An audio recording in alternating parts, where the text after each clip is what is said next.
اور آپ نے دیکھا کہ آج اگر الحمدللہ اللہ کے فضل و کرم سے شہر حیدرآباد میں GHMC میں تھوڑی سی اگر کمی آئی ہے کووڈ وائرس میں، تو میں سمجھتا ہوں کہ ہم نے حکومت سے نمائندگی کر کے جو ٹیسٹنگ کا ہم نے اس کو اضافہ کروایا، آج اس کا نتیجہ آپ دیکھ رہے ہیں۔ لوگ اس وقت بھی مذاق اڑائے کہ دیکھو یہ MP جا کر اپنا ٹیسٹ کروا رہا ہے، اور لوگوں نے دیکھا مخالفین کو ہر چیز ان کی آنکھوں میں صرف مجلس سے نفرت بھری پڑی ہے، مگر جب میں نے اپنا ٹیسٹ کروایا تو کیوں کروایا؟ کیونکہ عوام کے دلوں سے اس ڈر کو نکالنا تھا، کیونکہ عوام آج بھی کووڈ کو ایک مایوس بات سمجھتی ہے، یہ وائرس ہے کسی کو بھی ہو سکتا ہے۔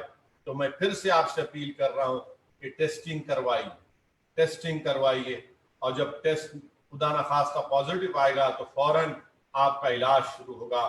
آپ دیکھیے کہ 62,000 سے زیادہ تلنگانہ میں اتنے ہزاروں کی لوگوں کی موت ہو، ہم اس کو بچا سکتے ہیں۔ ابھی بھی آپ سے کہہ رہا ہوں کہ وائرس ہمارے درمیان ہے، ٹیسٹنگ کروائیے، ماسک لگائیے، سوشل ڈسٹینسنگ کو برقرار رکھیے۔ اور میں ساتھ ہی ساتھ بھارت کے وزیر اعظم سے اس بات کا مطالبہ کرتا ہوں کہ اسٹوڈنٹ کمیونٹی مجھ سے بار بار کہہ رہی ہے کہ نیٹ اور JEE کے ایگزام کو ملتوی کرایا جائے، مگر میں ان اسٹوڈنٹ سے کہنا چاہوں گا کہ بھارت کے وزیر اعظم آپ کی تکلیف کو نہیں سمجھیں گے، ایگزام کرائیں گے، اسی لیے آپ اپنے امتحان کی بھی تیاری کر کے رکھیے، مگر میں آپ کی تکلیف کو سمجھتا ہوں۔